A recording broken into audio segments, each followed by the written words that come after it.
was 58 years old, newly divorced, and standing in a Bucharest hostel with a backpack I didn't know how to pack properly. The straps had left red marks on my shoulders the entire bus ride from the airport. I remember thinking, this is either the bravest thing I've ever done, or the most embarrassing. A middle-aged woman with a carry-on full of sensible shoes and a phrase book for a language that sounded like gravel being poured into a tin can. The hostel was called Strada Vece, Old Street. It sat on a narrow road off Calea Victoriei, wedged between a laundromat, what appeared to be a shuttered pharmacy with boards on the windows. The building itself was beautiful in the way that abandoned things sometimes are. High ceilings, crown molding that had been painted over so many times it looked soft iron radiators that clanked through the night, like the building was trying to communicate something. I was in dorm 7. 6 beds, 3 bunk sets, a single bathroom with a shower head that tilted permanently to the left. I arrived on a Wednesday, October 14th. I know the date precisely because I'd written it in the small journal I'd bought at the airport. The one I'd promised myself I would fill with adventure. 5 of the 6 beds were occupied. Mine was lower bunk, left side near the window. Across from me, the far bottom bunk, bed 6, according to the laminated card zip-tied to the frame, had a bag on it. A dark green canvas duffel, mid-sized, with a broken zipper pull replaced by a twist of wire. A gray scarf draped over the corner of the mattress. A single paperback, face down, spine creased. I couldn't read the title from where I stood. I assumed I'd meet her that evening. I never did. The first night, I put it down to timing. She was out late, came in after I fell asleep, left before I woke. Travelers keep odd hours. I was the one in bed by 10 with earplugs and a sleep mask. I was hardly the reference point for normal. The second night, I started to notice things. The bag hadn't moved. The scarf was in the exact same position. The book was still face down on the same page. Not shifted, not touched. I have a habit, left over from 31 years of teaching secondary school, of noticing when things are precisely where I left them, and when they aren't. The duffel was parallel to the edge of the mattress. Exactly parallel, like it had been placed with a ruler. I asked the girl in the top bunk above bed 6, young, German, very friendly, if she'd seen the woman who slept below her. She frowned and said she hadn't seen anyone.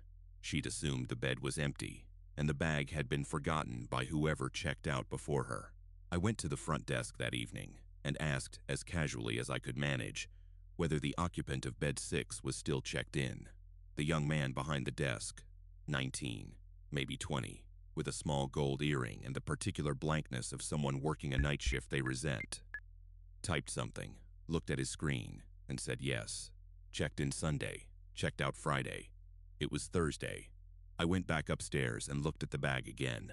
Sunday to Friday, 5 nights, and she hadn't slept here once, as far as anyone could see. But the bag was here. The scarf, the book. People leave things, I told myself. She's out. She met someone.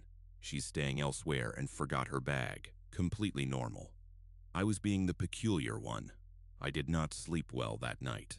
Here's what I keep coming back to, even now, more than a year later. It wasn't a dramatic feeling. It wasn't dread in the way people describe it in films, where the music swells and something moves in the dark. It was quieter than that. It was the feeling of a classroom where one desk is always empty, but the chair is always slightly pulled out. Wrong in a way that has no single explanation. Wrong in a way that accumulates. By the 4th night, Friday, the day she was supposed to check out, I had built an entire theory.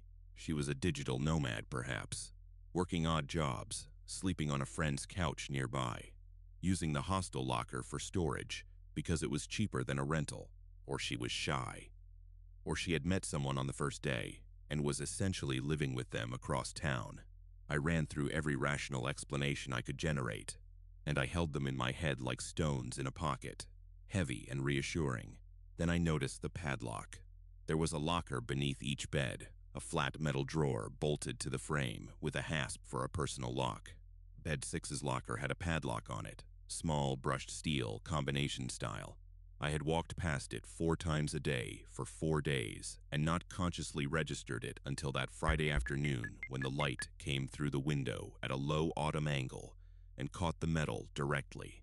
She'd locked something in there. which meant she intended to come back. I told myself this was good news. Of course she was coming back.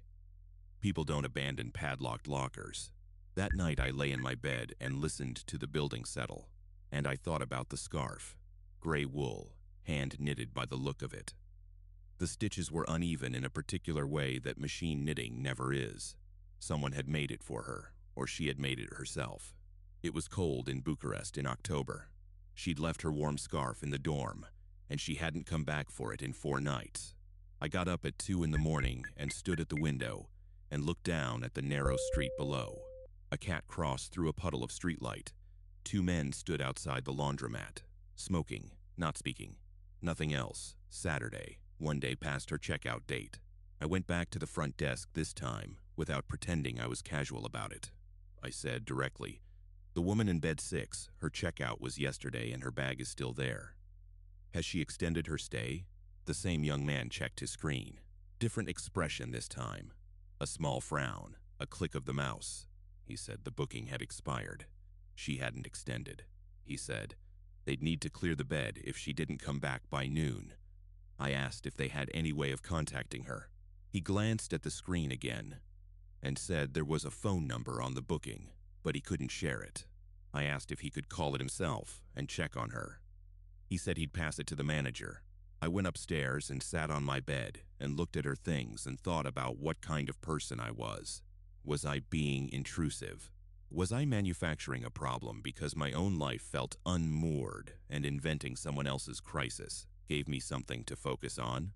These are the kinds of questions you ask yourself at 58 when you've just left a marriage of 22 years and traveled alone to Romania because you read an article about it on an airplane. I almost let it go. I nearly packed my own bag, checked out a day early, and took the train to Sinaia as I'd planned. Instead, I picked up the paperback from her mattress. I don't know exactly why. Maybe I told myself I was just going to read the title. My hand was already reaching. It was a novel, a Romanian one, translated into English. But that isn't what stopped me. What stopped me was the inside front cover. In small, cramped handwriting, in blue pen, a name, and below it a mobile number, and below that, in slightly different ink, as if written at a different time, 5 words. "If found, please call." "Please," I called. It rang 6 times. I was preparing for voicemail when someone answered. A woman. Quiet, slightly breathless, like she'd run for the phone, or like she'd been waiting very still, and the ringing had startled her. I told her I was staying at Strada Vece Hostel, that I'd found the book, and that I was calling, because her note had asked me to. A long silence. Then she said, "Is anyone with you right now, in the room?" I looked around. The German girl had gone out. The other beds were empty. I said no, I was alone. She exhaled. And then she spoke quickly, quietly, in careful English with a strong accent. Not Romanian, I thought, maybe Ukrainian or Moldovan. And she told me that she had checked into that hostel 8 days ago.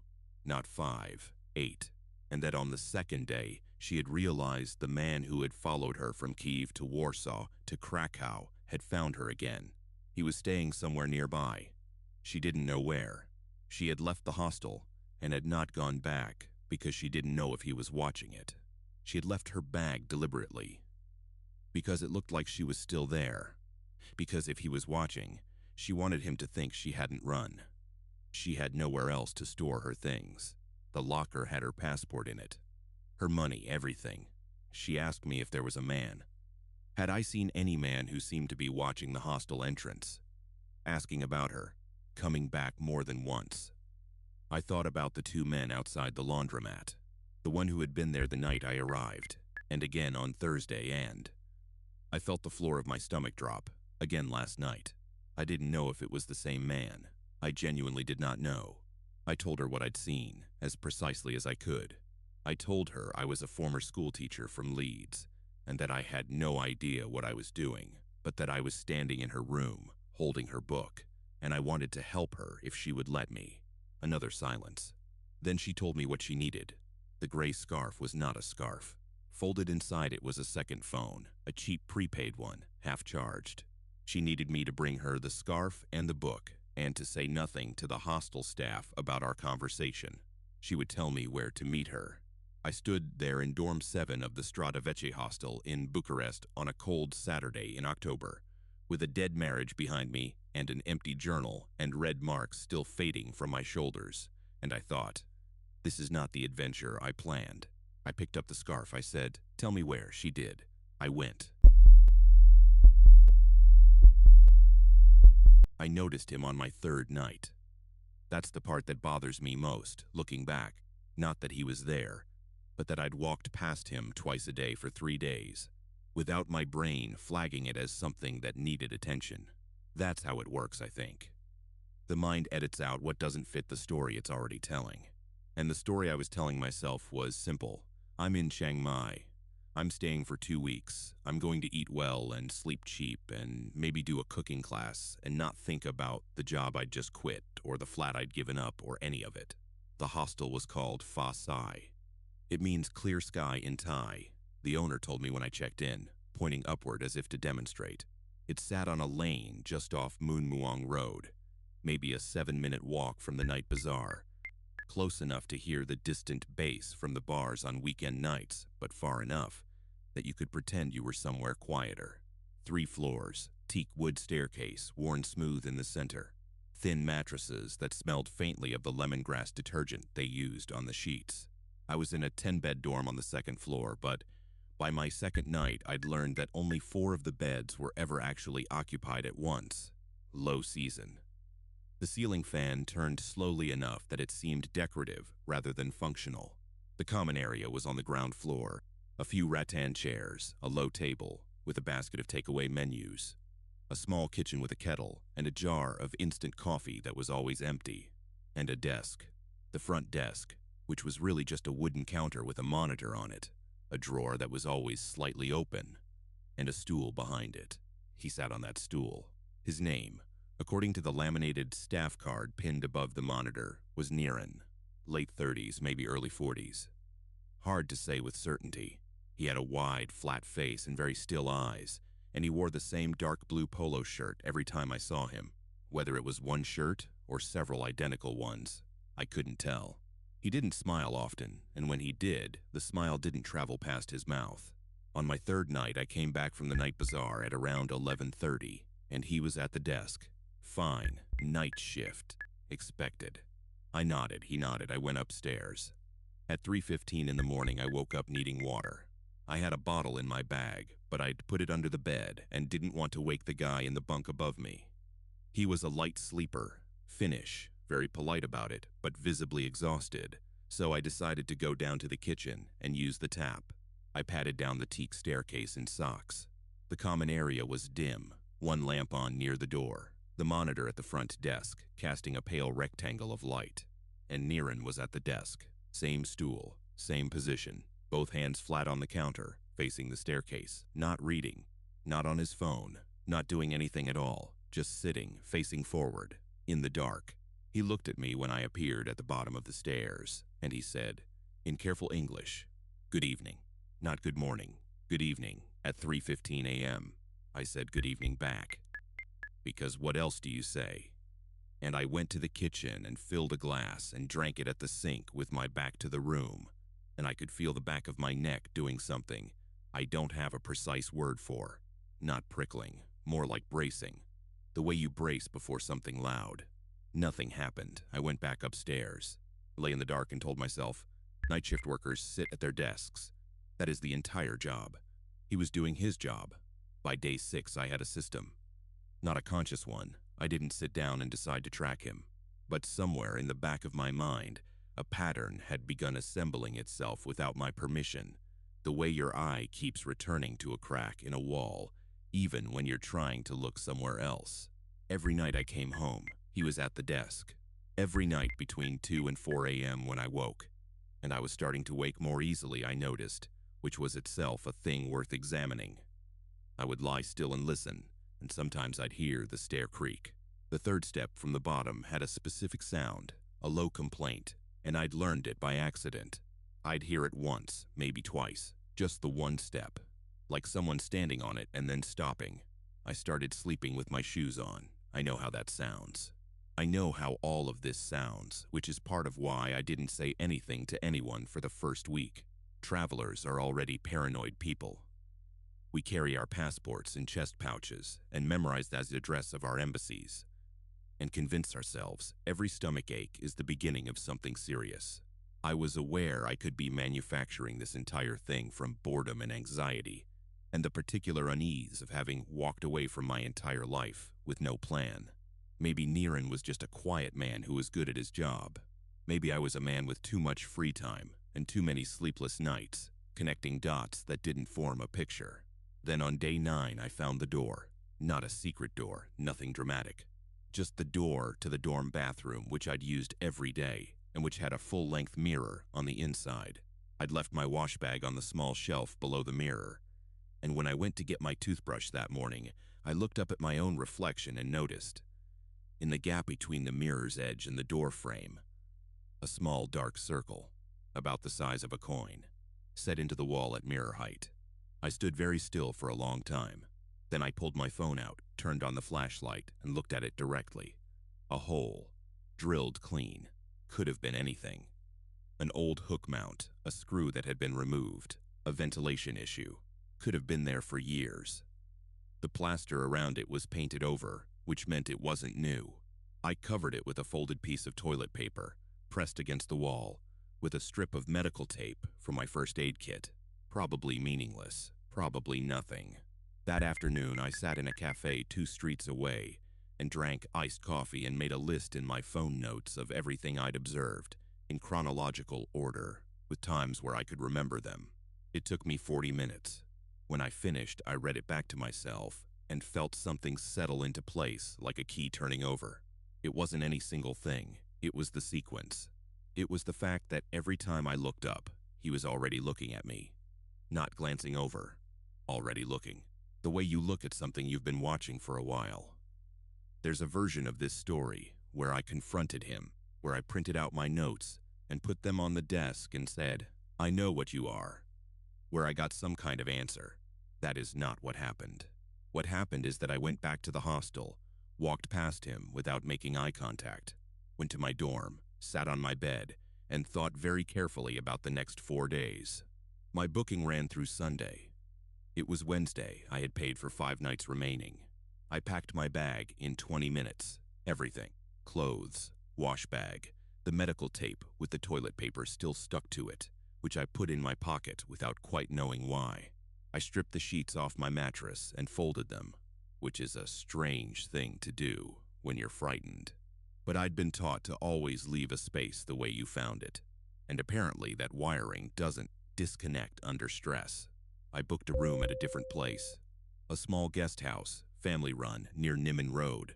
On my phone, paid the deposit, screenshot the confirmation. Then I went downstairs with my bag. Niren looked at me, at the bag, back at me. I told him I had a family situation and needed to leave early. I asked about the refund policy in a tone I worked very hard to keep level and ordinary. He said, "And I want to be precise about this, because I have replayed it many times," he said. "I hope everything is all right at home." And then he said, "You've been with us 9 days. It goes fast. 9 days. Not 8, which is what you'd say if you were counting from check-in. 9, the exact number I had counted in my own notes. I said thank you. I signed the early departure form. I picked up my bag. He watched me walk to the door, and I know this because I could see the desk reflected in the glass panel beside the entrance, and he did not look down at the monitor. He did not reach for his phone. He simply watched me in that flat, still way, until I pushed the door open and stepped out into the Chiang Mai night. The heat hit me like a wall. September heat, thick and wet, and smelling of night-blooming jasmine and motorcycle exhaust and the distant fry oil from the street stalls near the bazaar. I walked quickly. I didn't look back for a full 2 blocks. I never filed a complaint. I've thought about that often. I told myself I had nothing concrete. A hole in a wall, a man who sat at his desk, a number he probably just remembered from the booking system. None of it is a crime. None of it would survive 10 seconds in a conversation with someone reasonable. But here's the thing I come back to. Every time I try to convince myself I overreacted. I looked up that hostel a few months later. Fa Sai, Chiang Mai. I found it on 2 booking platforms, still operating. Good reviews mostly. Clean, well-located, friendly staff. One review, posted about 6 weeks after I left. A woman, solo traveler. She wrote that the hostel was nice, but that she'd had an odd experience with a staff member who seemed to know details about her that she hadn't shared. She'd mentioned it to the manager. The manager had said he'd look into it. The response from the hostel, posted publicly below her review, said simply, "Thank you for your feedback. The staff member in question is no longer with us. No explanation, no apology.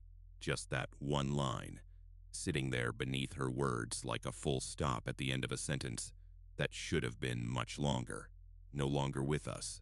I don't know what that means. I've decided I'm not going to find out."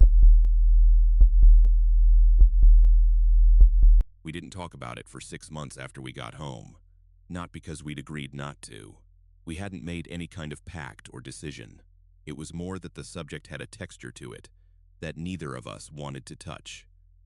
The way you avoid pressing a bruise, not because someone told you to, but because your hand knows before you do. We'd be cooking dinner or sitting in the car, and one of us would almost say something and then not. And the other one would notice the almost and also not say anything, and we'd move on. 6 months of that. Then one night in March, she was on her laptop at the kitchen table, and she called me in from the other room. And she turned the screen toward me without saying a word. It was a post. On a travel forum, one of those slow-moving ones where the threads go back years and the formatting is still from 2009. The thread title was, "Strange Experience at Casa do Corvo, Porto. Anyone else?" The post was dated 3 years before our trip. I pulled up a chair and we read it together, and neither of us spoke until we'd finished. And then she closed the laptop and we sat in the kitchen under the overhead light. And she said, "So it wasn't the pipes."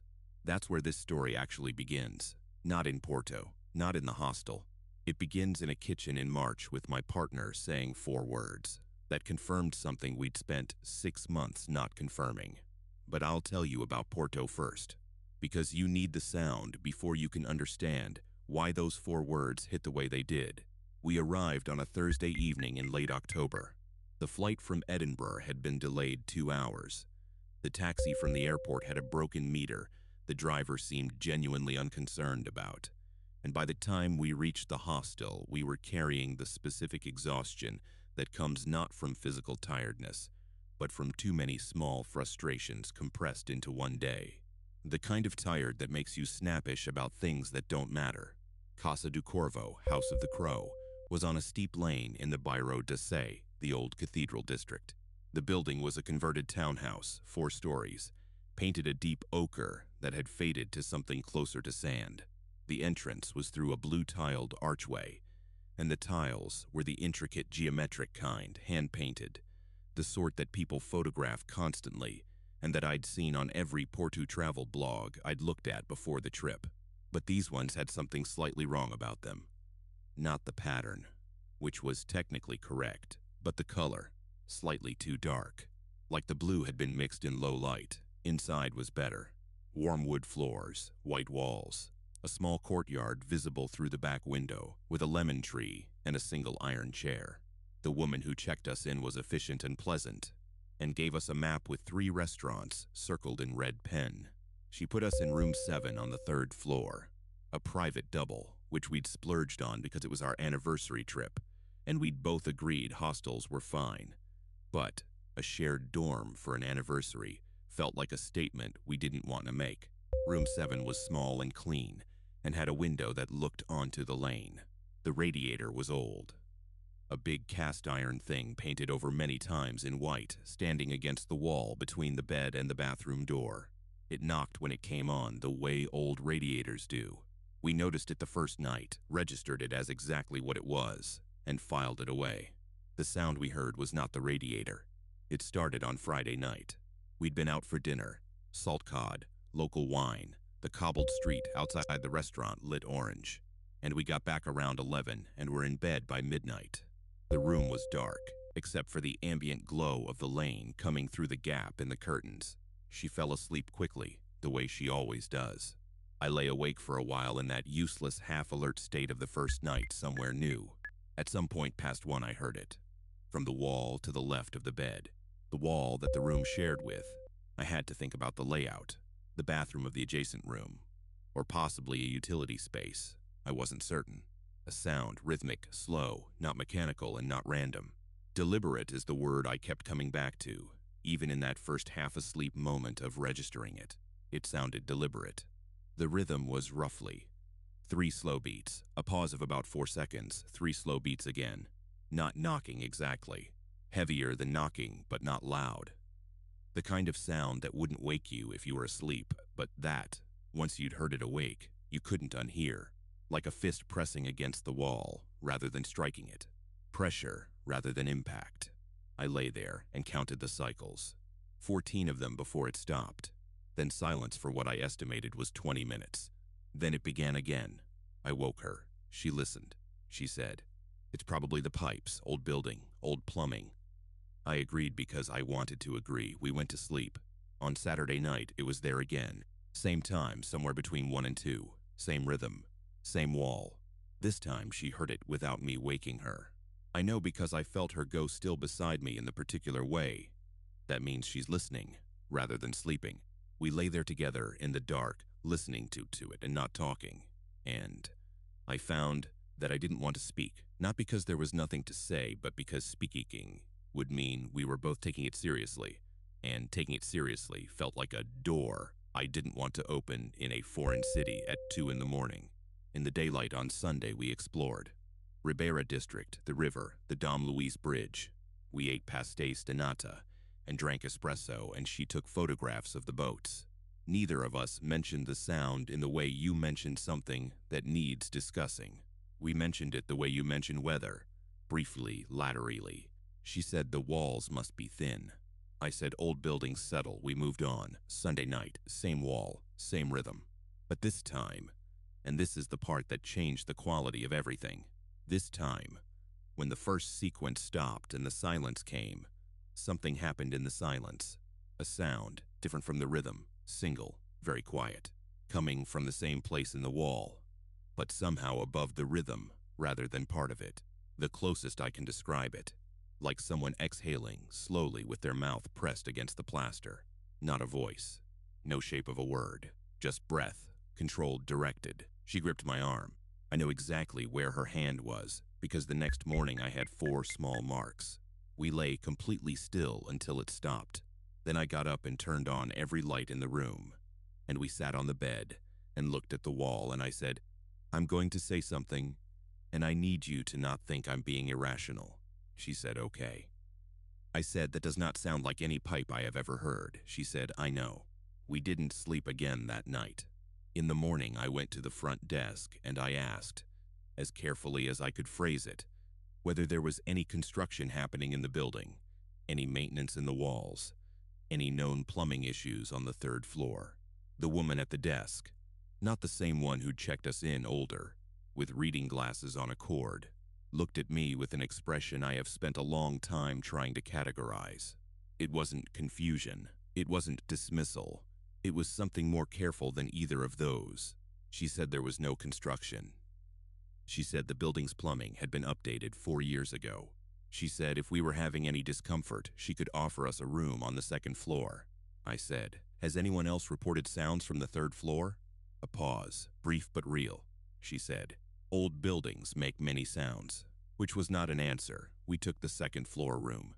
The sound did not follow us there. We slept fine the remaining 2 nights, ate well, took the tram, bought tiles. The last morning we checked out and left and flew home and didn't talk about it until March, until the forum post.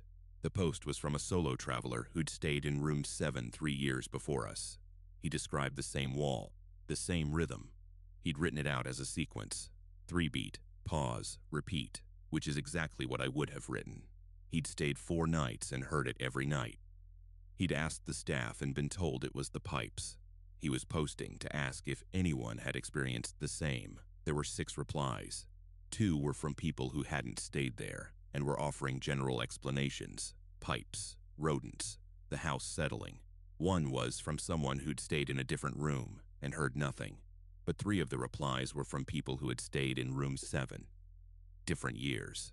1 in November, 1 the following February, 1 the April after that.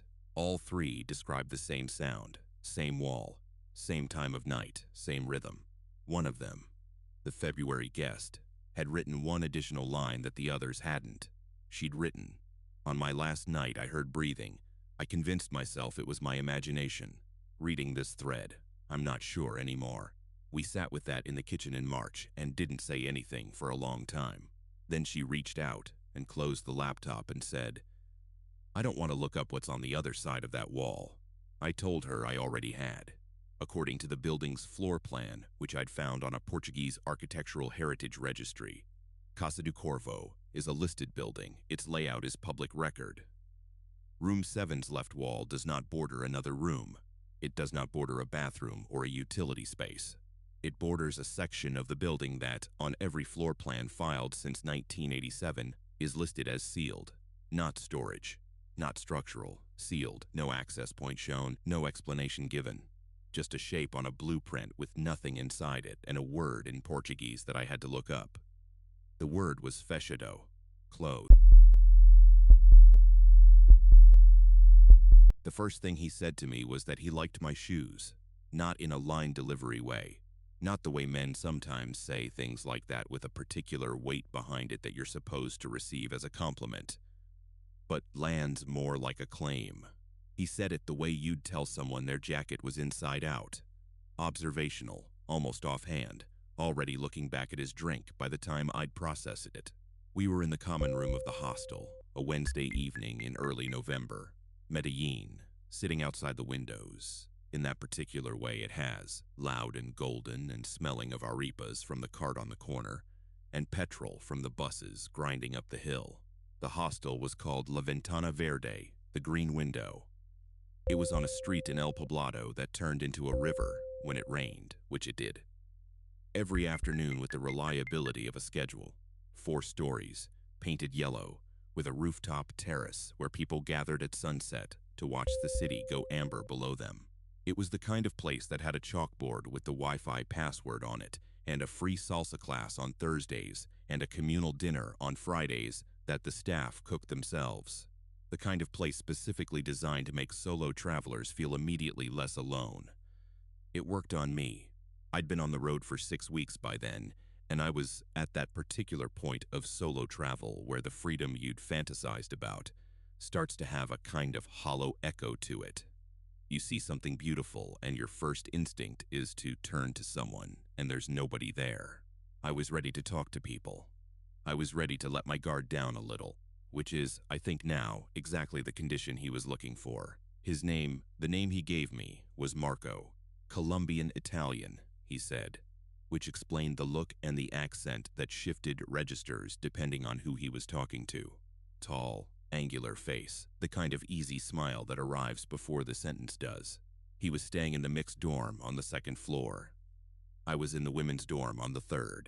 He'd been at La Ventana Verde for 5 days already, which in hostel terms makes you practically a local. You know which shower has the good pressure. You know the cook's name. You know which bar nearby doesn't water down the aguardiente. We talked for 2 hours that first evening. About travel, about work. He said he was between projects, something vague about consulting, about the city, about the transformation of Medellin from the thing it used to be to the thing it was trying to become.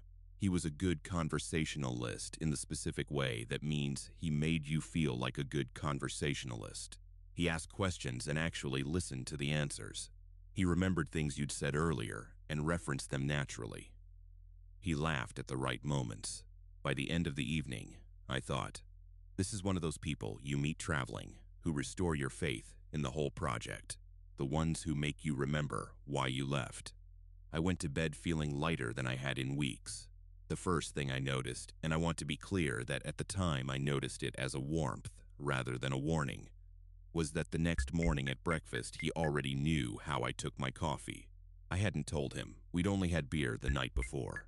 But he handed me a cup, milk, 1 sugar, and said, "Here," and I took it and said thank you, and it was only later, walking through Laurel's with my camera, that I thought, how did he know that? The answer I gave myself was innocent. He must have seen me make it at the kitchen counter at some point. Observed without me noticing, entirely plausible. I filed it and moved on. On Thursday, there was the salsa class on the rooftop, which I went to because the alternative was sitting in the dorm scrolling my phone, and he was already there. He danced well, which was not surprising. Afterward, a group of us went to a bar nearby. Maybe 8 people, the shifting temporary family that hostels assemble and disassemble constantly. And at some point in the evening, he said something that I've turned over so many times since, that the edges of it have gone smooth. We were talking about photography. I'd mentioned I was documenting the trip, not professionally, just for myself, and he said, "You mostly shoot people rather than places, right? Candid stuff, street photography, more interest in faces than architecture." I had not told him this. Not the night before, not at breakfast, not at the salsa class, not in the bar. It was true, completely true, but I had not said it. I laughed and said something like, "How did you know that?" In the light way you address small uncanny moments when you're 3 drinks into a good evening and don't want to disrupt the atmosphere. He smiled and said, "You just seem like that kind of person. Good read." I accepted it. I wanted to accept it. The evening was warm, and the music was right, and I was in Medellin, and everything felt, for a few hours, exactly as it was supposed to feel. I woke up at 2 in the morning and couldn't place why. Nothing had happened. No sound, no disturbance. The dorm was dark and quiet, 4 other women breathing in various rhythms around me. But I was awake, with the particular alertness that isn't about the present moment. It's about something your brain has been processing while you slept, and has now surfaced with an urgency that dragged you up with it. The photography comment. I lay in the dark and went through the previous 36 hours methodically. Everything he'd known that I hadn't told him. The coffee. The photography style. And this one I dismissed entirely at the time. On Wednesday evening, at the very beginning of our conversation, he'd mentioned offhandedly that he'd heard I was from Edinburgh. I'd thought someone else at the hostel had told him. It was a reasonable assumption, but had I actually told anyone where I was from since arriving? I ran through my check-in conversation, my interactions with the staff, the brief exchanges with the women in my dorm. I hadn't mentioned Edinburgh to anyone. I got up and went to the bathroom and sat on the closed lid of the toilet seat for a while and thought carefully. Then I went back to my bunk and opened my Instagram on my phone. The brightness turned all the way down. I looked at my profile. Public. My bio had my name and a general location, Edinburgh, and a link to my photography portfolio. The portfolio had my style all over it. Street photography, candid portraits, faces over buildings. Anyone who spent 4 minutes on it would know exactly how I shot. My name was on my portfolio, my full name, which was on my hostel booking. Hostels aren't supposed to share guest information, but the booking system shows names, and someone working a shift, or someone who'd found a way to see the system, or someone who simply knew the right person at the front desk, would have a name, and a name is a door. I turned off my phone and lay in the dark and reformatted the entire previous 36 hours through this new lens. And it was like one of those images that looks like one thing, until someone shows you the other shape hidden in it, and then you can never unsee it. Every moment of ease and warmth relit from underneath by something colder. The next morning I was at breakfast early. He came in 20 minutes later and sat across from me and said good morning and poured his coffee. And I watched his face very carefully, and I made a decision. I said, casually, easily, in the tone of someone sharing a travel anecdote, that I'd had a message from a friend the night before. She was flying into Bogota on Saturday, and we were going to meet there and travel south together. I was probably going to head out Friday morning to get a day ahead.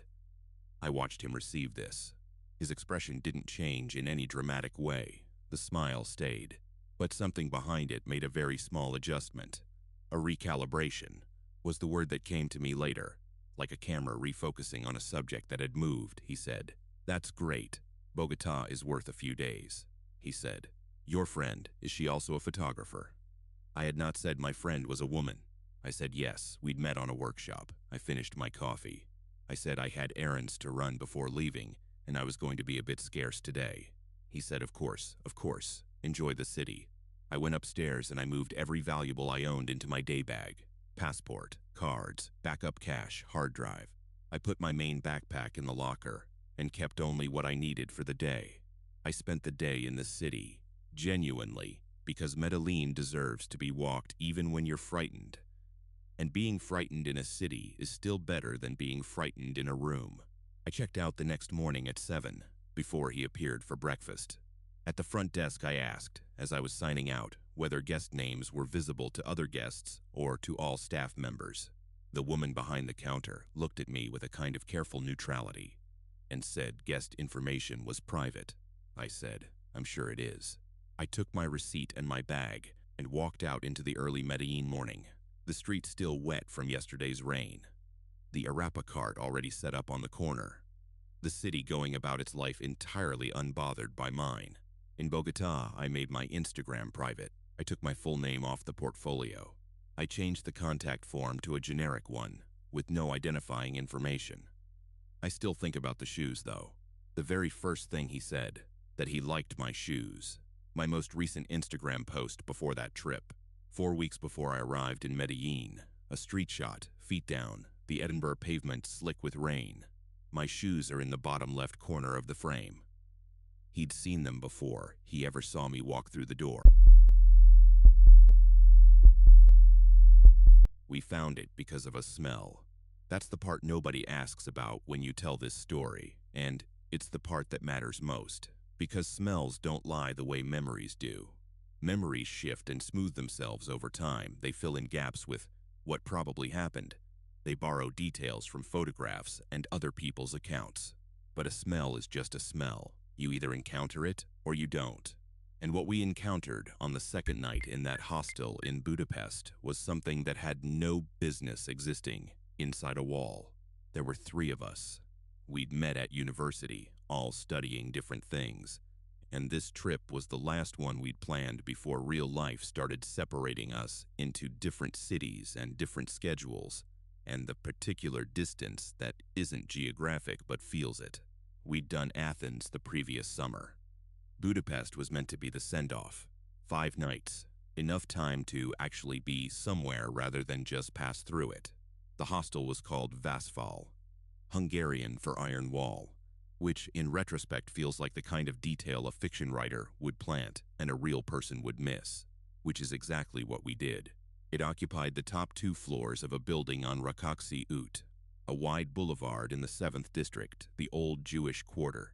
The building itself was from the Soviet era, brutalist bones under a thin coat of post-communist renovation, the kind of place where the elevator was new, but the shaft it moved through was 50 years old. Our dorm was on the upper floor. 6 beds, a window overlooking the interior courtyard, a bathroom with a shower head, mounted too low that we all complained about. We arrived on a Tuesday afternoon in late March, still cold. The kind of cold that Central Europe does specifically, not the wet cold of Atlantic cities, but a dry, flat cold that sits in the air like furniture. The courtyard below our window had a single tree in it, leafless and pigeons that seemed to have no interest in going anywhere. The first night was fine. We were out until 2, doing what you do in Budapest, thermal baths, ruined bars, the bridge at midnight, and came back and slept without incident. The dorm had 2 other occupants, both gone by the time we woke up. We had the room largely to ourselves, which felt like a small luxury. The smell started the second evening. We'd been out for dinner and came back around 10 to change before going out again. The room was warm. Someone had turned the radiator up, or it had been turned up from below, and the window was closed. The combination of warmth and sealed air had concentrated whatever was in that room into something you walked into, rather than gradually noticed. We all registered it at the same moment. I know because we all stopped moving at the same moment. In the doorway, bags half lowered. The closest description, damp earth. But not garden damp, not the clean smell of rain on soil. Something older than that. More internal. The smell of a place that has been closed for a very long time, and has been doing whatever closed places do in the dark, without any air getting in to interrupt it. One of us said, "Is that coming from the bathroom?" It wasn't. We checked. The bathroom had its own smell. The cleaning product they used, something with artificial pine. And it was distinct and separate. The main smell was in the room itself, and it was strongest near the far wall, the wall that the room shared with. What? We hadn't thought about it. You don't think about what's on the other side of walls in rooms you're sleeping in, temporarily. You think about where to eat and what time the bars close. We went out anyway, but the smell had done something to the evening. Put a low-frequency unease under it that didn't go away. We didn't talk about it at the ruined bar. We talked about other things too loudly and drank a little more than planned, and came back after midnight, and the smell was still there, fainter with the window now open, but present. In the morning, one of us, the one who'd studied architecture for a year before switching to economics and never quite lost the habit of looking at buildings structurally, stood in the middle of the room and looked at the walls. He said, "This room is shorter than it should be." We looked at him. He walked to the door and counted his paces to the far wall. Then he went downstairs to the floor below and found a room directly underneath ours, a storage room, door propped open, mops and cleaning supplies, and counted the same measurement. He came back up and stood in our dorm and said, "We're missing about 1.5 meters. The room below is deeper than this one by at least 1 meter, maybe more." We stood and looked at the far wall.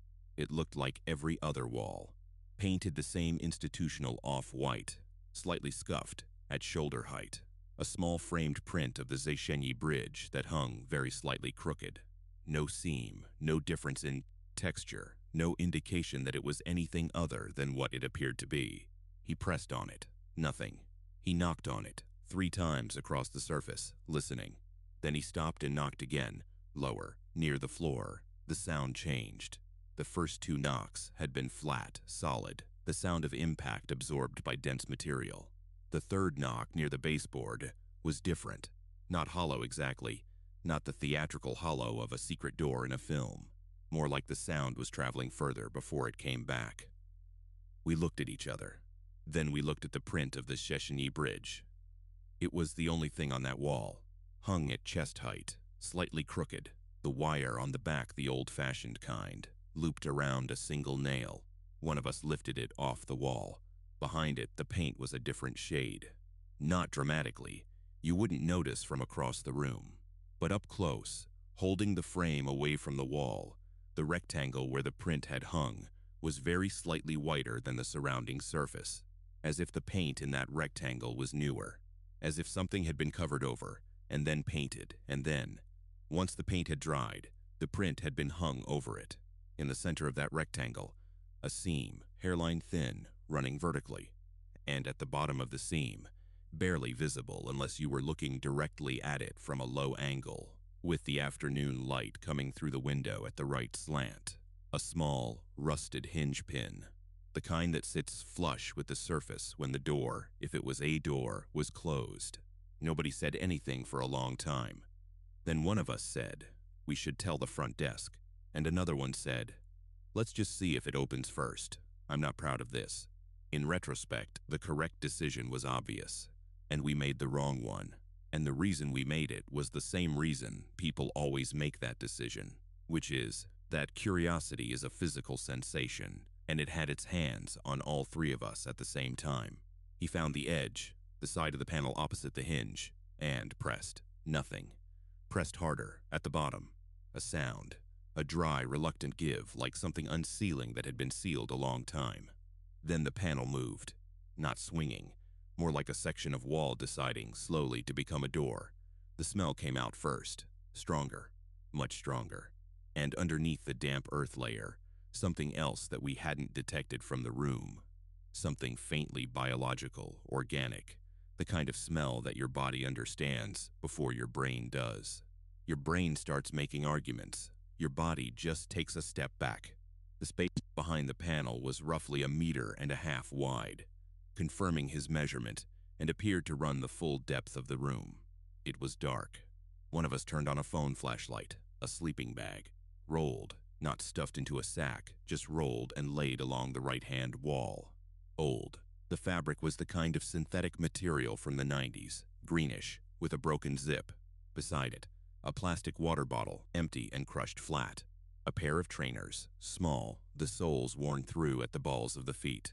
A stack of what appeared to be food packaging, cracker sleeves, empty tin cans with the lids folded back, and a small calendar. One of those pocket ones, year to view. The year on the cover was 7 years ago. Pages had been used. Some dates marked with small crosses, some with dots, some with nothing. In the last month visible, November of that year, the marking stopped on the 14th. Not at the end of the month, on the 14th. On the wall above the sleeping bag, in the beam of the phone light, we could see writing. Not in English. Hungarian, we thought, though none of us could read it. Pencil, not pen. Some lines were faint, some pressed hard enough to have scored the plaster slightly. The writing covered an area about the size of a large poster. Some of it appeared to be lists.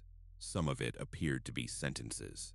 Some of it, near the bottom right corner, appeared to be a single word or phrase, written many times in a column, getting smaller and more compressed toward the end as if the writer was running out of space and trying to fit more in anyway. We stood in the doorway of that space and looked at it, and then we closed the panel and put the print back on the wall and went downstairs and told the front desk that there was a concealed room behind the wall of our dorm. The man at the desk, not the one who'd checked us in, a different one, looked at us for a moment and then picked up the phone and called someone. He spoke in Hungarian, and his voice was low, and he turned slightly away while he talked. He gave us a room on the floor below that night. No explanation, no questions about what we'd seen or touched. No police came, as far as we knew. No one came to speak to us. In the morning, a different staff member, a woman, brought us coffee and pastries we hadn't ordered, and said she hoped we'd had a better night, and asked if there was anything we needed for the rest of our stay. We checked out that afternoon, 2 days early. I've searched for information about that building since, about Vasfall specifically, and about the address more generally. The 7th District has a complicated history, the war, the occupation, the decades after. Buildings in that neighborhood have things in their past that their current owners may or may not know about. I found nothing specific to the hostel, but I found a translation for the writing on the wall. I'd photographed it on my phone. Not all of it, just the lower section with the repeated phrase. I uploaded the image and ran it through 3 different translation tools to make sure. The phrase, written smaller and smaller down the wall until the last iteration was barely legible, translated from Hungarian as, "Someone will find this. Someone will find this. Someone will find this." The calendar stopped on November 14th. We will probably never know whose trainers those were. We will probably never know what the list on the wall said, or why the markings stopped mid-month, or what happened in that space, and when and how, and to whom. But I know this. Someone wrote that phrase on a wall in the dark and meant it. And 7 years later, 3 people with a flashlight and a question about a smell stood in that doorway and read it. Someone found it. I don't know if that's the ending they were hoping for. He told me everything on the first night. That's the thing about drunk people in hostels. They don't build up to it.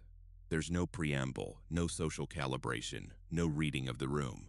They just open, the way a tap opens, and whatever's been sitting in the pipe comes out.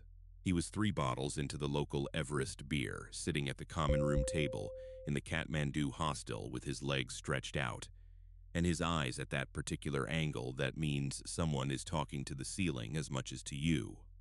And said, "You know about the bunk, right?" I didn't know about the bunk.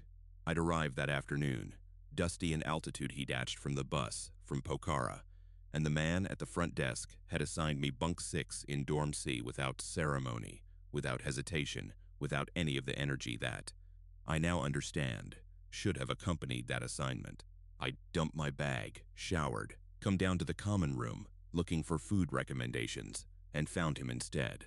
His name, the name he gave me, was something beginning with T, though by the end of the conversation, I was no longer certain of anything he'd said with confidence.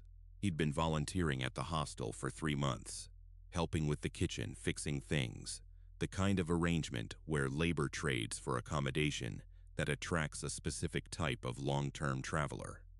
One who has stopped moving but hasn't quite decided to stop. He was from somewhere in the north of England, mid-30s, with the look of a man who had been outdoors continuously for longer than was probably advisable. He said, "Bunk 6 in Dorm C, that's yours?" I said, "Yes." He looked at his bottle, and then he looked at me, and he said, "How long are you staying?" "4 nights, I said. He nodded slowly. The way people nod when they're computing something privately that has nothing to do with what you've just said. Then he said, "I'll tell you what I know. You can do what you want with it, but I'd feel worse not saying it than saying it." And then he told me, in the 14 months since the hostel had opened, it was a newer place, only 18 months old at the time of my stay, clean and well-reviewed and sitting on a lane just off the main Thamel drag, the kind of lane where someone is always selling something from a cart, and the smell of incense from the shop next door sits permanently in the air. Bunk 6 in Dorm C had been occupied by 11 different guests. Every single one of them had left before the end of their booking. Not checked out properly, not extended elsewhere and sent a polite message. Left, as in bag gone, locker empty, no forwarding information, no response to the hostel's follow-up contact. Some had left mid-stay by days. 2 had left after a single night. 1 had been booked for 2 weeks and was gone by the morning of day 3. Having said nothing to anyone, their reviews page on the booking platform going dark and staying dark. I sat with this for a moment. Then I said the reasonable thing, which was, people leave hostels early all the time. Plans change, onward travel, better offers, bad experiences, homesickness. 11 people over 14 months in a busy Thamel hostel. That's not necessarily a pattern. That's just turnover. He looked at me. He said, "I thought that too, for the first 6. He took a drink and said, "The 7th one, I talked to him before he left. Caught him in the corridor at 5 in the morning with his pack on. I asked him where he was going.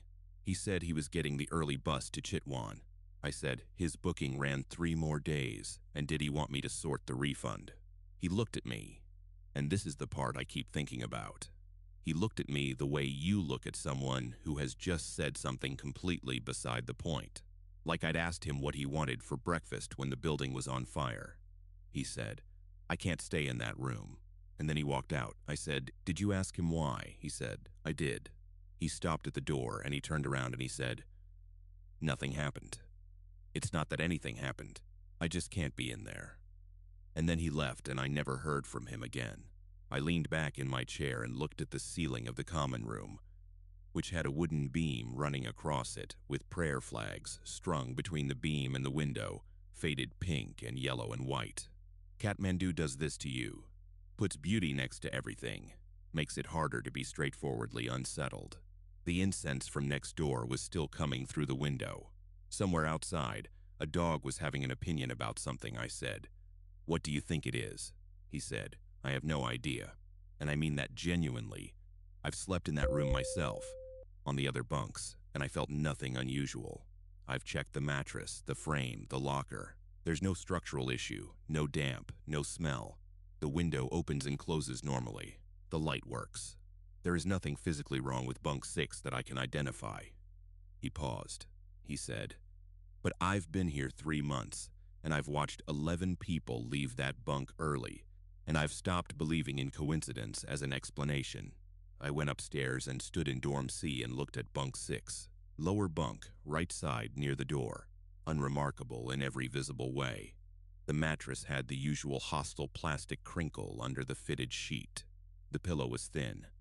The locker underneath was empty and clean. I checked, because I was already checking things. The frame was metal, painted dark green, with a small chip near the headboard, where the paint had come away to show silver underneath. Someone had stuck a tiny sticker on the inside of the locker door, a crescent moon, the kind that comes on sticker sheets, aimed at children, slightly peeling at one edge. I lay down on it, normal mattress, normal pillow. The ceiling above me was the underside of the upper bunk, close enough that sitting up sharply would be a mistake. The wood of the upper bunk had been written on in various places, the usual hostile archaeology of names and dates and initials and small drawings that people leave in the places where they've slept.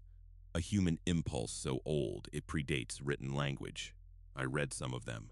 A German name and a date from 8 months ago. A small sketch of a mountain that could have been Everest.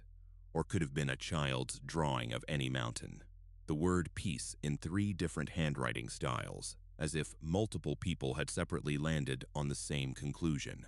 And in the far corner, almost at the foot of the bunk, where you'd only see it if you were lying flat and looking up at a specific angle, 4 words, written in small, careful letters, in a hand that pressed harder than the others. Not scratched, written deliberately with intent. I should have left. No name, no date. I lay there and looked at it for a long time. The first night was fine. I slept adequately, dreamed about the bus journey, woke at 6 when the light came through the curtain and the street outside started its daily noise. I went down to breakfast and the volunteer was already there with his coffee, and he raised his eyebrows and I said, "I slept fine." He nodded. He seemed genuinely relieved, which was itself a kind of data. The second night, something changed. Not dramatically. Nothing that would make a compelling sentence if I tried to describe it in isolation. The quality of the room at 2 in the morning was different from the quality of the room at midnight. Not colder, not louder, not darker. Different in a way that language is not quite built for. The way some rooms have a presence that isn't a ghost and isn't imagination, but is something that exists in the space between those 2 explanations. I lay awake for 2 hours and nothing happened, and I couldn't explain why being awake felt necessary. Not fear exactly. More like the feeling of sitting in a doctor's waiting room. The sense that you are waiting for something to begin, without knowing what it is. In the morning, I told myself, second night in a new place, altitude still adjusting. The story in my head from the volunteer making me hypervigilant. The mind finds what it's looking for. I knew this. I believed it. The third night was different again. I woke at 3. I checked my phone, which said 3:04, and I lay still in the dark and I tried to locate what had woken me. No sound, no movement. The other 3 occupants of the dorm were breathing in their various rhythms. The room was the same temperature it had been when I fell asleep. But I was not going back to sleep. I understood this with a certainty that had no rational source. Not that I was too alert, not that I'd slept enough. Simply that something in me had made a decision at a level below conscious thought, the same level at which your hand pulls away from heat before you've registered the heat. I was not going back to sleep in bunk 6 tonight. I lay there until 4:30. Then I got up quietly and took my pillow and my sleeping bag liner and went to the common room and lay on one of the rattan sofas and slept until 8. I told myself I would be fine going back the 4th night. I had 1 night left. I was not going to be the 12th person. I packed my bag on the afternoon of day 4. All of it. I told myself I was just organizing. I told myself I was just being neat. I sat on the edge of bunk 6 with my fully packed bag at my feet and looked at the 4 words on the underside of the bunk above me. I should have left. Past tense. Written by someone who had stayed and was describing, from the other side of the experience, the decision they wished they'd made, which meant they stayed. Which meant something followed the staying. Which meant whoever wrote it was in a state of retrospect. Which meant they got out eventually, but not before learning that they should have left sooner. I picked up my bag. I went downstairs. The volunteer was at the kitchen counter. He looked at my bag and he looked at my face, and he said nothing. Not a single word. He just poured a second cup of coffee and pushed it across the counter toward me. And we stood there in the Kathmandu morning, the incense coming through the window, the prayer flags moving in the courtyard, the street outside making its relentless noise. I drank the coffee. Then I went to the front desk and asked them to transfer my last night's booking to any other bed in any other room. The man at the desk looked at his screen. He didn't ask why. He didn't seem surprised. He said, "Of course." He said it the way people say "of course," when something was always going to happen, and they've been waiting for it to. He was already in the room when I arrived, not sitting on his bed, not unpacking, not doing any of the things people do when they've just checked into a place, sitting in the chair. The single wooden chair that sat between the 2 sets of bunks, the one that existed in every hostel room I'd ever stayed in, and that nobody ever used because it was always slightly too far from anything to be useful. Too far from the bed to be a nightstand. too close to the walkway to pull out fully, existing in that particular category of furniture that is present without being functional. He was sitting in it with his hands on his knees, and he was looking at the wall, not looking at his phone, not reading, not doing anything that could be described as an activity, just sitting in the chair, upright, hands on knees, looking at the wall. I stood in the doorway with my bag and registered this, and then I did the thing you do in shared spaces with strangers. I made my face neutral and said hello, and moved to my bunk, the upper left one, and started unpacking the things I needed for the night. The minimum social contract of a hostel dorm: acknowledge. Don't impose, give each other the dignity of pretending this is normal. He didn't respond to the hello. Not rudely.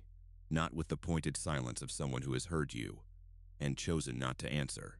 More like the sound hadn't reached him. Like he was in the room, but not quite in the same room. The hostel was called Sakdrisi House, a small guest house-style place on a narrow street in the old town of Tbilisi, the Abano-Tubani district, the Sulphur Bath Quarter. If you've been to Tbilisi, you know the area. The domed brick bathhouses, the crooked wooden balconies overhanging the Mtavari River Gorge, the smell of sulfur that sits permanently in the air like the city's own particular signature. The building was old, genuinely old, with walls thick enough that sounds from outside arrived muffled, and interior sounds had a density to them, a presence. 6 rooms, 3 shared, 3 private. I was in one of the shared ones. 4 bunks, 2 sets. A window that looked onto a courtyard, where a fig tree grew through the center of a cracked stone floor. There were 2 other bunks in the room, empty. It was October, low season, and the hostel was running at maybe half capacity. Just me and the man in the chair. I finished unpacking what I needed. I looked over at him once more, still in the chair, still looking at the wall, hands still on knees, and I thought, long journey, tired traveler. Some people decompress by going very still. I'd done it myself.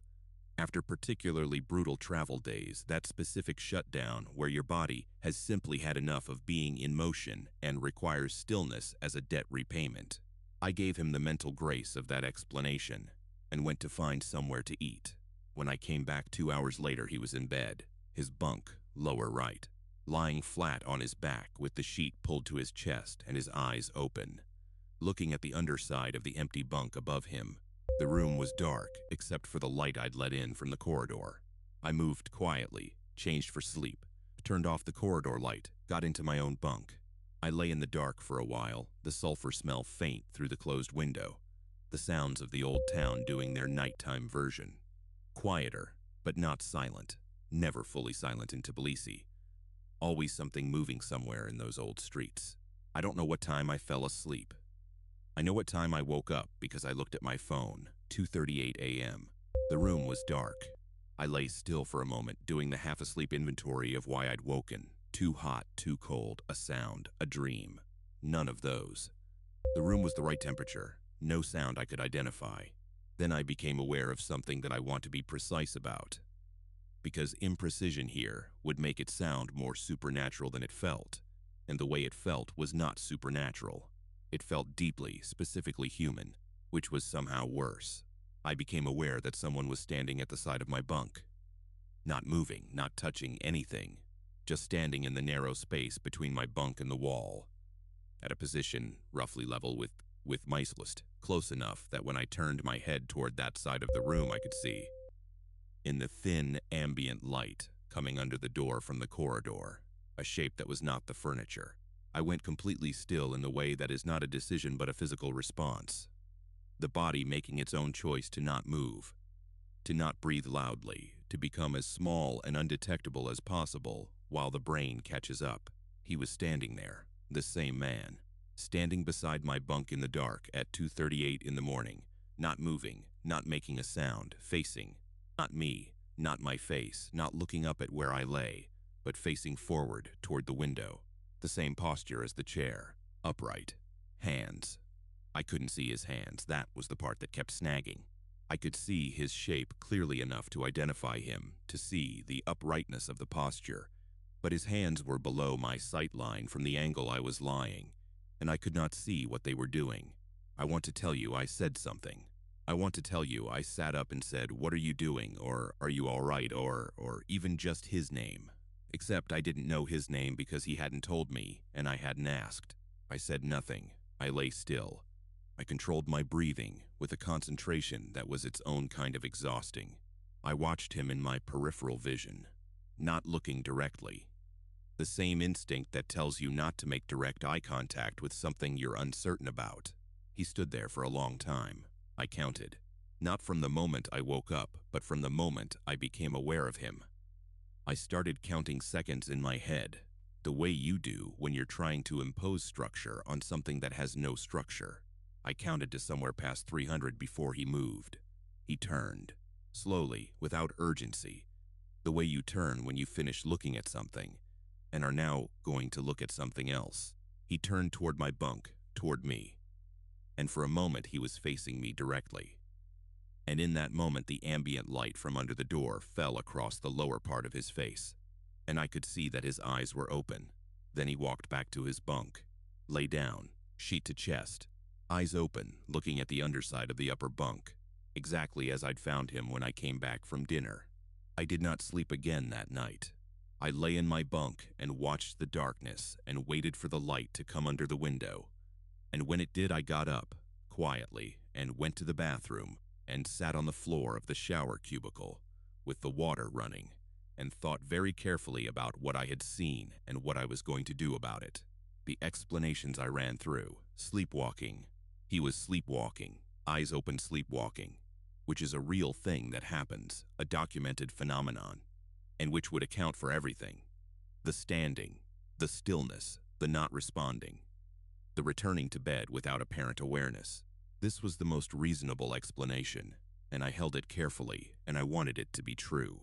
What worked against it? The posture. Sleepwalkers move with a looseness, an uncertainty, the body navigating without its daytime precision. What I had seen was not loose. It was the same deliberate uprightness as the chair in the afternoon, the bed at night. The same quality of a person who is very specifically and intentionally doing what they are doing. I went back to the room. He was asleep, genuinely asleep, I thought, breathing visibly, the sheet rising and falling. I packed everything into my bag, everything, methodically, efficiently, making as little noise as possible. I was on a flight back to London in 3 days. I had nowhere else booked. I went to the front desk. A young woman, morning shift, who looked at my packed bag with the particular expression of someone who has seen packed bags before at this hour and has developed a professional neutrality about them. I told her I needed to move rooms. She asked if there was a problem with the room. I thought about how to answer this. I said, "I don't think the man I'm sharing with is well. I think he may need to be checked on, and I would like to be in a different room." She looked at me for a moment, and then she looked at her screen, and she said she could put me in a single on the top floor, small but available. I said yes. I paid the difference. She said, "I'll check on him." I said thank you. I went up to the single room and locked the door, a bolt, old brass, the kind that required 2 hands to slide across, and I sat on the bed and breathed. At noon I went down to find somewhere for lunch. The morning shift woman was still at the desk. I asked, carefully, if she'd been able to check on my former roommate. She looked up from the desk. Something moved across her face. Not the professional neutrality from before. Something that broke the surface of it briefly before she controlled it. She said, "He had already checked out," I said. "When?" She looked at the screen. She said, "According to this, he checked out at 5 a.m. I said, "Was that? Had he booked through the night? Was he supposed to be here longer?" She looked at the screen for longer than a booking inquiry should require. Then she said, "He was booked for 5 nights. She said it quietly, looking at the screen, not at me. He had been booked for 5 nights, and he left at 5 in the morning after the first one, without speaking to anyone, without explanation, just gone. The chair between the bunks was empty when I went back for the rest of my things. Empty the way chairs are empty when they've been sat in recently. The particular quality of a space that has been occupied and then vacated, that still holds the shape of the person who was in it, the way a conversation holds the shape of what was almost said. I stood in the doorway and looked at it. Then I left. I've thought about this many times in the months since. I've run the sleepwalking explanation over and over, and it still fits most of what I saw. It still fits everything except the posture and the eyes and the specific directional quality of his attention in the dark. And it doesn't explain why he left at 5 a.m. after booking 5 nights. It doesn't explain what he saw, standing there beside my bunk in the dark, looking toward the window. It doesn't explain what made him leave, or what made me, lying in my bunk at 2:38 in the morning, so completely and wordlessly certain that I should not move, that I should not speak, that I should not, under any circumstances, let him know I was awake. Some things your body understands before your mind does. I've decided to trust my body on this one. She wanted to do the walking tour. That's where it starts. Not with anything sinister, not with a bad feeling or a wrong detail. Just my younger sister, 19 years old, standing in the common room of a hostel in Prague with a flyer in her hand, and that particular expression she gets when she's already decided something and is telling you about it as a courtesy rather than a consultation. She'd found the flyer on the notice board by the front desk. Free walking tour, it said. Meet at the astronomical clock, 10 a.m. Tips appreciated. The flyer had a hand-drawn map on it and a cartoon of the clock tower that looked like it had been drawn by someone who was good at enthusiasm, but less good at drawing. I brought her to Prague because it was her first time traveling outside the UK. And I was 26 and had been to 7 countries and considered this sufficient qualification to be her guide. Our parents had called it a good idea. A brother-sister trip, safe, educational.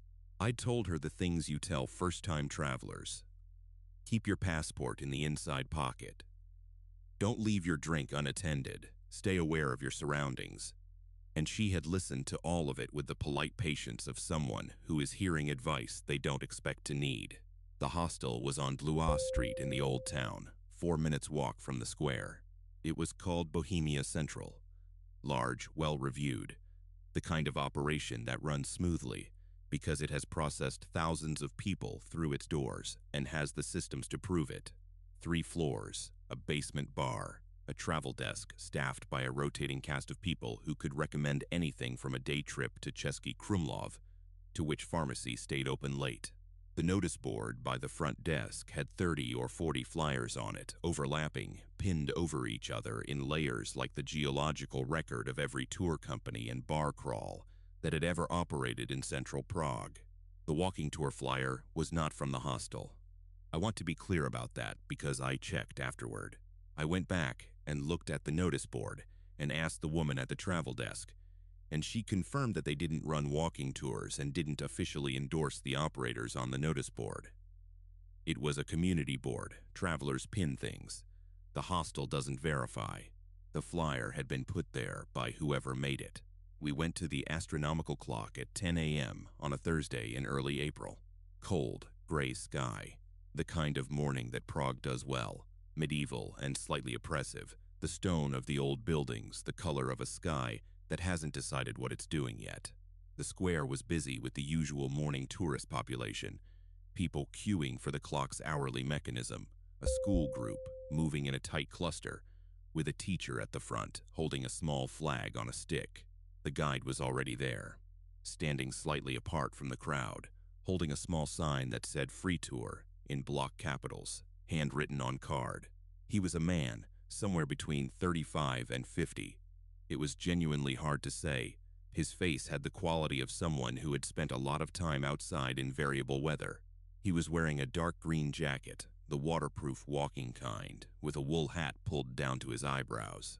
When he saw us approaching, he smiled, a wide, easy smile. He had 5 other people with him already. A couple, French, I thought, from the fragments of conversation I caught.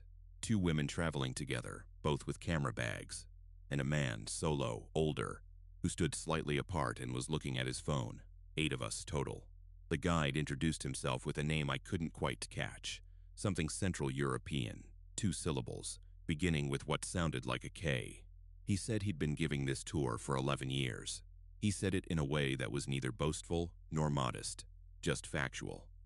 The way a craftsman mentions how long they've been doing something. He said the tour would cover the Old Town, the Jewish Quarter, and he paused here, the smile adjusting slightly. Some places that the official tours don't include. The real Prague, he said. Not the postcard. This is the pitch every alternative walking tour uses. I've taken 6 or 7 of them in different cities. I know the language, so I registered it and set it aside as marketing. We started well. He was a good guide.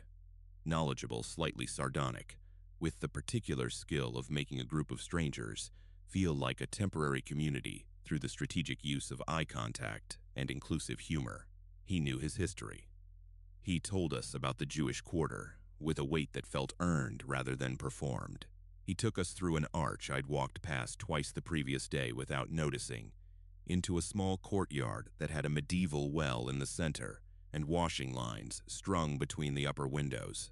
He said, "This is still a residential courtyard. People live here.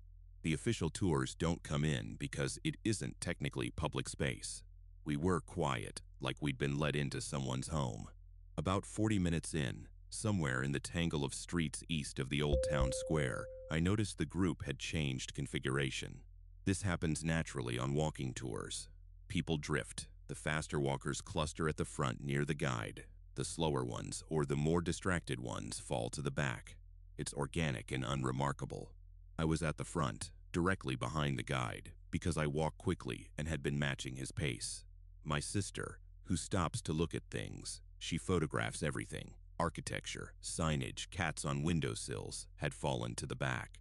I turned around. She was there, I could see her. She was photographing something on a doorway. The older of the 2 women, with camera bags, standing beside her, both of them looking up at the same carved stonework. Fine. She was fine. The guide said something, and I turned back, and we moved on through a narrower street, left at a junction I didn't recognize. 4 minutes later, I turned around again. She wasn't there. Not a gradual falling back. Not visible at any distance down the street behind us. The street was straight enough that I could see 50 meters back, to the junction we'd come through, and there were people on it, locals, a cyclist, a delivery man. But none of our group. The older man who'd been on his phone, the French couple, also gone. The back half of the group had simply ceased to be behind us. I stopped walking. The guide was still talking, the 2 women with camera bags still following him, nobody else having noticed what I'd noticed.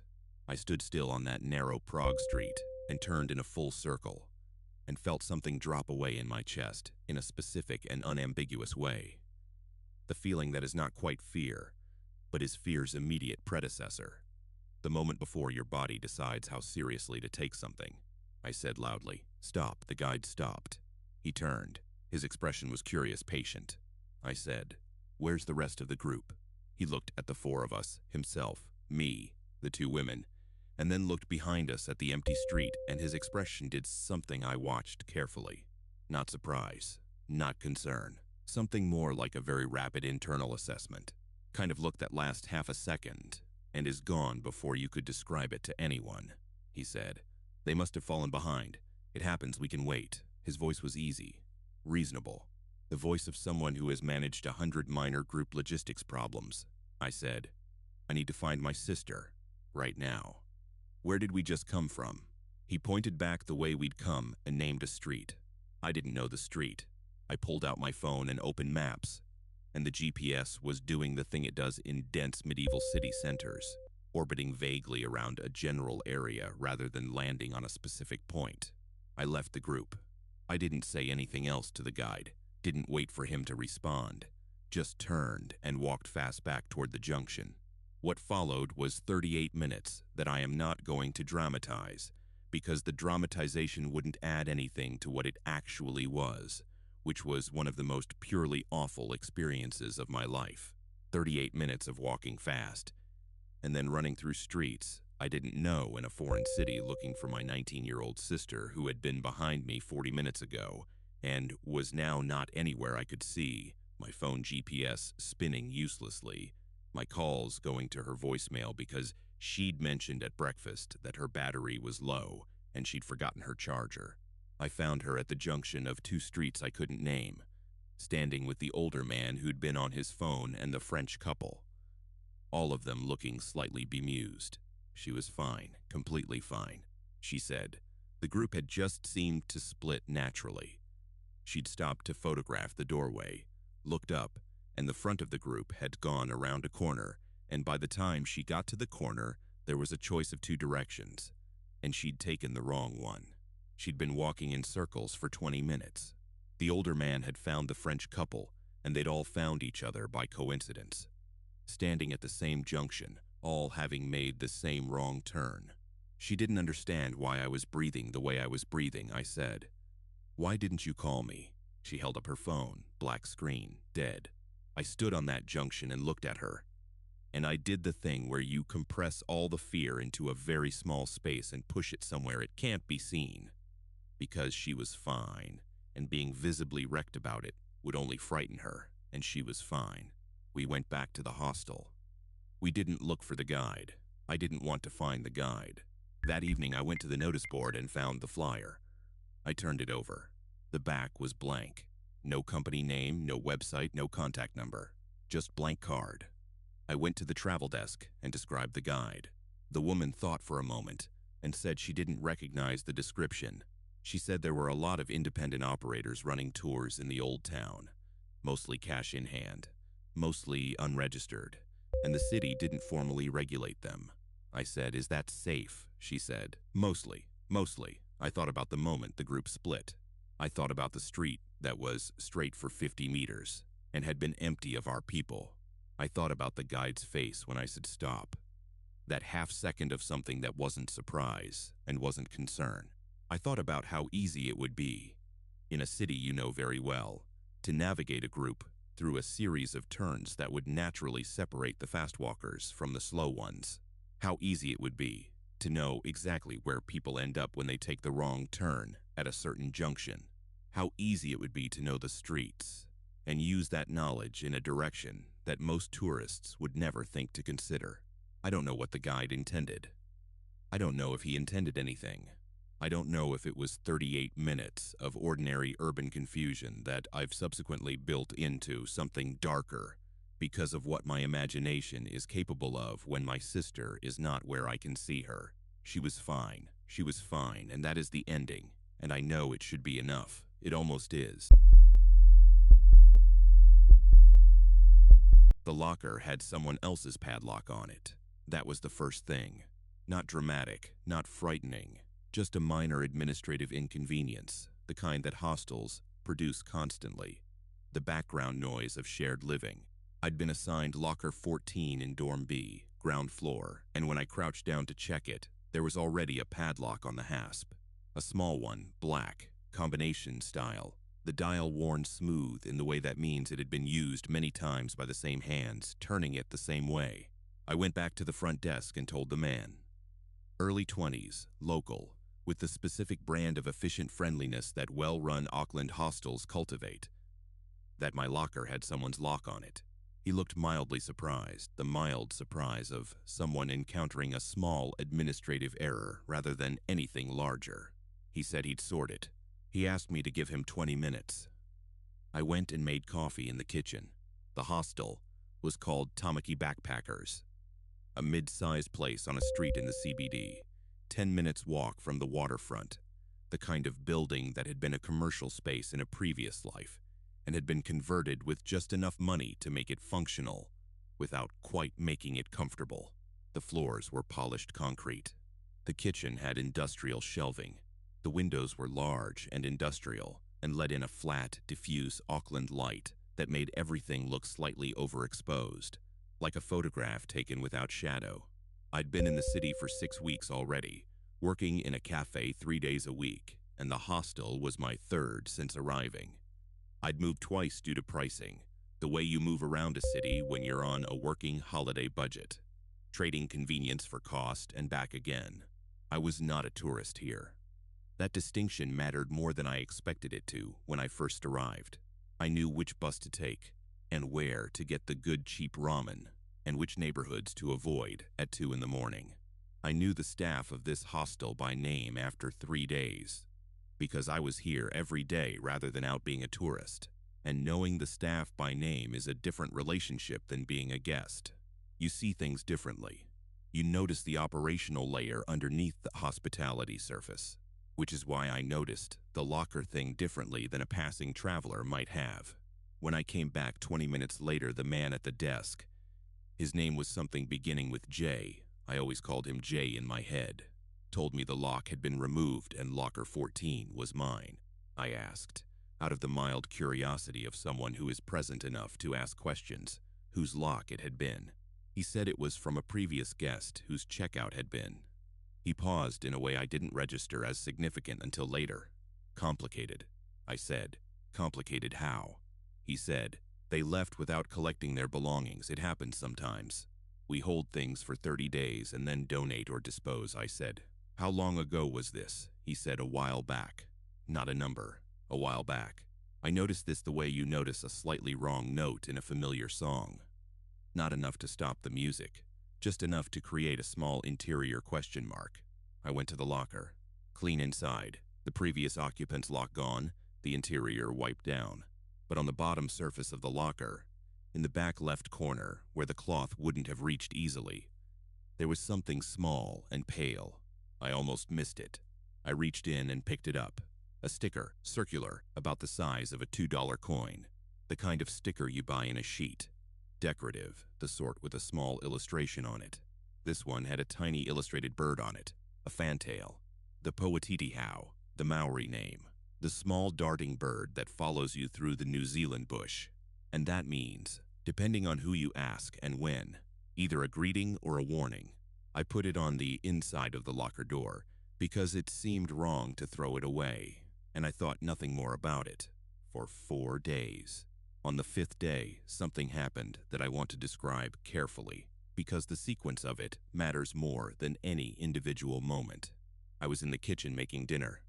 Rice, canned tomatoes, the economy of the working holidaymaker, and Jay came in on his break and made himself tea, and we talked the way you talk with people you see every day in a shared space. Lightly, about nothing consequential. At some point I mentioned the locker, the previous occupant, the padlock situation. I said it as a throwaway thing, conversational filler. Jay went slightly still, not dramatically. Just the particular stillness of someone who has decided something in real time, decided how much to say, or whether to say anything. Doing that calculation quickly and quietly behind a face that is trying to remain neutral. He said, "Yeah, that was a strange situation." I waited. When people say that was a strange situation, they are usually building toward the strange situation. Jay was building toward whether or not to share it. He said, "She just didn't come back one day. Her stuff was all still in the locker. Her bed had been slept in, but she was gone." I said, "Gone like checked out without telling anyone," he said. "Gone like not checked out. Gone like her booking was still active. She was still technically a guest, and she just wasn't here." I put down my spoon. I said, "How long ago?" He said, 7 months, maybe 8. I said, "Did anyone report it?" And here is the part that I have thought about more than anything else in this entire sequence of events. Jay looked into his tea and he said, "The manager filed something. A missing persons report, I think." He said he filed it. I think. He said he filed it. The food on the stove was starting to catch at the bottom, and I turned it down and stood there in the kitchen of Tamaki Backpackers in Auckland and felt the shape of what he'd just said settle into me like something heavy settling into water. 7 or 8 months ago, a woman had been a guest in this hostel. She had slept in her bed and locked her belongings in locker 14 and then not come back. Her booking had been active, meaning she'd paid, meaning she intended to return, and she had not returned, and a report had maybe been filed by a manager who was not entirely certain he had filed it. And 7 or 8 months later, a new guest had been assigned that locker and had been told there was a padlock on it from a previous guest whose checkout had been complicated. Complicated. I went back to my dorm after dinner, and I sat on my bunk, and I opened my laptop, and I did what anyone would do, which is search. Her name, I didn't have it. The hostel name, plus missing person, plus Auckland, plus the approximate time frame. Nothing came back that matched. No news article, no community post, no family appeal. This is the part that changed the texture of everything. Not the disappearance itself, People disappear in cities for many reasons. They move on unannounced. They meet someone. They change plans with the impulsiveness that long-term travel encourages. They go somewhere new and simply don't inform the place they left. A missing persons report can be filed and closed within days when the person turns up fine. The absence of news coverage doesn't mean the worst, but the absence of any trace. No article, no post, no thread on any of the expat forums I knew. And I knew the Auckland expat forums because I'd used them to find my job, and my first flat felt like a different kind of absence. Not the absence of a resolved situation. The absence of a situation that had been quietly absorbed. I went back to Jay the next morning. I asked if he knew her name. He said he couldn't share guest information. I said I understood. I asked if he knew if anyone had come looking for her. Family, friends, anyone. He said he didn't know. He hadn't been working the desk at that time. He'd only heard about it afterward. I asked who the manager was who had filed the report. Jay said the manager at that time had moved on. Different job, different city. He didn't have contact details. I stood at the front desk and looked at Jay, and Jay looked at me, and we were both doing the same thing, which was looking at the shape of what we weren't saying and deciding what to do with it. I went back to my locker, opened it, looked at the fantails sticker on the inside of the door, the one I'd found in the back corner, the one that had belonged to her, the one the cleaning cloth hadn't reached. I took a photograph of it on my phone. I don't know exactly why. It felt important to document it, to make a record that said, this was here. This small thing was left behind by a person who has not been accounted for. I searched differently after that. Not the hostel name, not missing persons. I searched for her. The problem was I had no name and no face. So I searched for what I had. A working holidaymaker, female, staying in Auckland CBD, who had last been active approximately 7 to 8 months ago. I went through every expat Facebook group I was a member of and searched for posts asking if anyone had seen someone, heard from someone, knew where someone had gone. I found one post 5 months old, posted in a working holidaymakers group by someone asking if anyone had heard from their friend who had been staying in a hostel near the waterfront and had stopped responding to messages in early March. The post had 4 comments. 2 said they hadn't heard anything. 1 said to try calling the hospitals. 1 said maybe she'd just moved on and forgotten to update people. It happens. The original poster had never replied to any of the comments. Early March, 7 months before I arrived. A hostel near the waterfront. I messaged the original poster. A short message, careful, saying I might have some information, and asking if they'd found their friend. I watched the message sit on sent for 2 days. Then the profile disappeared. Account either deleted or set to private. The post gone with it. The comments gone. The entire thread collapsed into nothing, as if it had never existed. I still have the screenshot I took before it disappeared. I have the fantail sticker too. I took it off the locker door when I left. I put it in the front pocket of my wallet between my transit card and my library card, where I see it every day. I see it every day because I don't want to forget that she was in that room, that she locked her things and intended to come back and didn't, that somewhere between leaving and returning, she became a while back, a complicated checkout, a padlock on a locker that someone else would eventually be assigned. I see it every day because someone should remember she was there. I don't know her name. I don't know what happened. I don't know if the report was filed or what it found or whether anyone with the authority to look for her actually looked. What I know is this. The fantail in Maori tradition is sometimes a messenger. It arrives to tell you something is coming. It lands close, closer than birds usually do. And it watches you. She left one behind. I found it. I don't know if I found it in time to matter. The recording is 47 minutes long. That is the part that stays with you. Not the figure. Not the sleepwalking. Not even the fact that both of you were outside in the dark, without any memory of it. It's the runtime. 47 minutes of 2 grown men walking in slow circles through a Portuguese field at 4 in the morning, and neither of them remembers a single second of it. Let me back up. The trip was his idea. A week in the Alentejo, southern Portugal. The kind of place that doesn't make it onto travel lists. Because it doesn't have a coastline or a famous pastry, just heat. Miles of golden dry hills, cork trees with their bark half stripped. The occasional white village sitting in the middle of nothing, like something forgot to finish building it. He'd read about it in a magazine on a flight somewhere and said we should go. And because we'd been saying we should go somewhere for 3 years, we actually went. The hostel was a converted farmhouse about 12 kilometers outside the nearest town. Stone walls 2 feet thick, terracotta floors. A ceiling fan that rotated with the energy of something that had given up, but hadn't technically stopped. There were 4 guest rooms, a shared kitchen, a long wooden table outside under a pergola strung with those warm yellow lights, and beyond that, nothing. Just the hills going golden in the evening, and the air smelling like dried grass, and something vaguely floral that neither of us could identify. There were 2 other guests when we arrived, a Dutch couple who were cycling the region and went to bed at 9 every night, without exception. The owner was a quiet man in his 60s who made coffee at 6 in the morning and was otherwise invisible. It was the most peaceful place either of us had ever paid money to sleep in. The first night, nothing happened.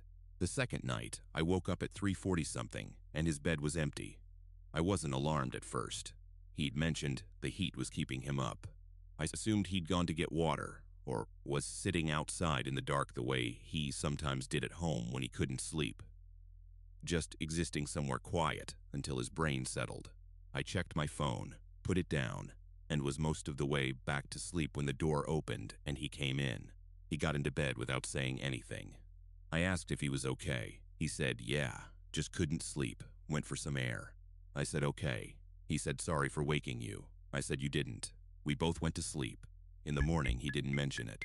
I didn't either. Third night. I woke up at 4 and his bed was empty again. This time I got up. I went to the window, which faced the back of the property, and I could see him. He was standing about 30 meters out into the field, past the edge of the pergola lights, right at the border of where the yellow glow died and the dark took over. He was facing away from the building, completely still, arms at his sides, just standing there looking at the hills. I watched him for a few minutes. He didn't move, not once. Not to shift his weight, not to scratch, not to look at his phone. He stood the way people stand in films when they're being controlled by something, which is a ridiculous thought that I had at 4 in the morning, and which I could not make myself unhave. I went outside. I walked up behind him and said his name. Nothing. I put my hand on his shoulder and said his name again, louder. He turned around slowly, and his face in the dark was completely blank for about 2 seconds, and then he blinked and said, "What are you doing out here?" I said I was about to ask you the same thing. He looked at the field. He looked at the building behind me. He said he didn't remember coming outside. He said the last thing he remembered was lying in bed reading. He wasn't frightened when he said it. He said it the way you describe forgetting where you put your keys. Mildly confused, a little sheepish, we went back inside. He said maybe he was more exhausted than he realized. I agreed that that was probably it. On the 4th night, I set up my phone to record. I propped it against the water bottle on the nightstand, angled toward both beds and the door, and I hit record before I turned the light off. I felt slightly stupid doing it. I told myself I'd delete it in the morning when there was nothing on it. I did not delete it in the morning. I didn't watch it right away. I woke up in my own bed. He woke up in his. We had breakfast under the pergola with the Dutch cyclists, and the owner made strong coffee, and the hills were doing that thing they did in the early morning where the light turned everything a soft pale gold, and it felt genuinely impossible that anything could be wrong in a place that looked like this. He didn't mention going outside again. I didn't ask.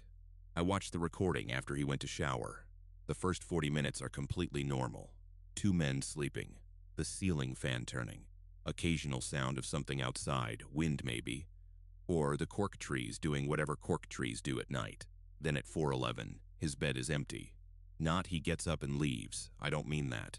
I mean one frame he is in the bed, and the next frame, between 1 second and the next, the bed is flat. He is gone. No motion, no door opening, just gone. 15 seconds later, my bed is also flat. I am also gone. The door does not open during this sequence. The window does not open. The recording continues for 47 minutes with both beds empty, and the ceiling fan turning, and the room exactly as we left it. Completely still, not even disturbed air, and then at 4:58 both of us are back in our beds. Again with no transition, no door, no window. Just empty and then not. I watched it 4 times. I watched it a 5th time looking specifically for a technical explanation. A glitch in the recording. A dropped frame. Some artifact of the phone's night mode that could explain 2 men disappearing from a room and reappearing 47 minutes later without using the door. I couldn't find one. I went and found the owner making his second coffee of the morning, and I showed him the video. He watched it. He handed the phone back. He said the Alentejo heat does strange things to sleep. He said this with the particular flatness of someone who has said it before, about this specifically, and has decided that is the answer he gives. I asked him if other guests had reported anything. He looked at me for a moment and then he looked at his coffee. And he said the farmhouse was very old. That was all he said. We left that afternoon. My friend doesn't know I have the recording. I haven't decided yet whether to show him. He slept fine on the drive back to Lisbon, head against the window, completely peaceful, the hills going past behind him in the gold afternoon. He looked like someone with nothing in his memory that shouldn't be there. Maybe that's true. Maybe his version of the 4 nights in Alentejo is just a pleasant trip with strange heat and 1 or 2 nights of bad sleep, and a friend who seemed a little tense by the end. I keep coming back to the 47 minutes. Not to what we might have been doing. Not to where we might have been. Not even to the fact that neither of us has any memory of leaving. I keep coming back to the fact that whatever happened out there in those dry golden hills in the dark, it had the courtesy to bring us back, and I cannot decide if that makes it better or worse. I still have the recording. I've watched it 11 times now. Each time I think I'll find the frame where the door opens, the moment where the logic reasserts itself, the technical explanation that turns it back into nothing. There is no such frame. The door never opens. We simply stop being in the room, and then we are in the room again. And the fan keeps turning through all of it, like nothing in that building found any of this worth interrupting. If you made it to the end of this one, you already know. This channel doesn't do jump scares. It doesn't do fake screams. It doesn't do anything except find the stories that get under your skin and stay there. Mr. Darkveil exists for exactly this. The quiet horror, the unanswered question, the thing you can't unsee once you've seen it. If that's what you're here for, subscribe, because there are 9 more stories in this series, and every single one of them comes from a real place. A real hostel, a real traveler who checked in and came out changed. See you in the dark.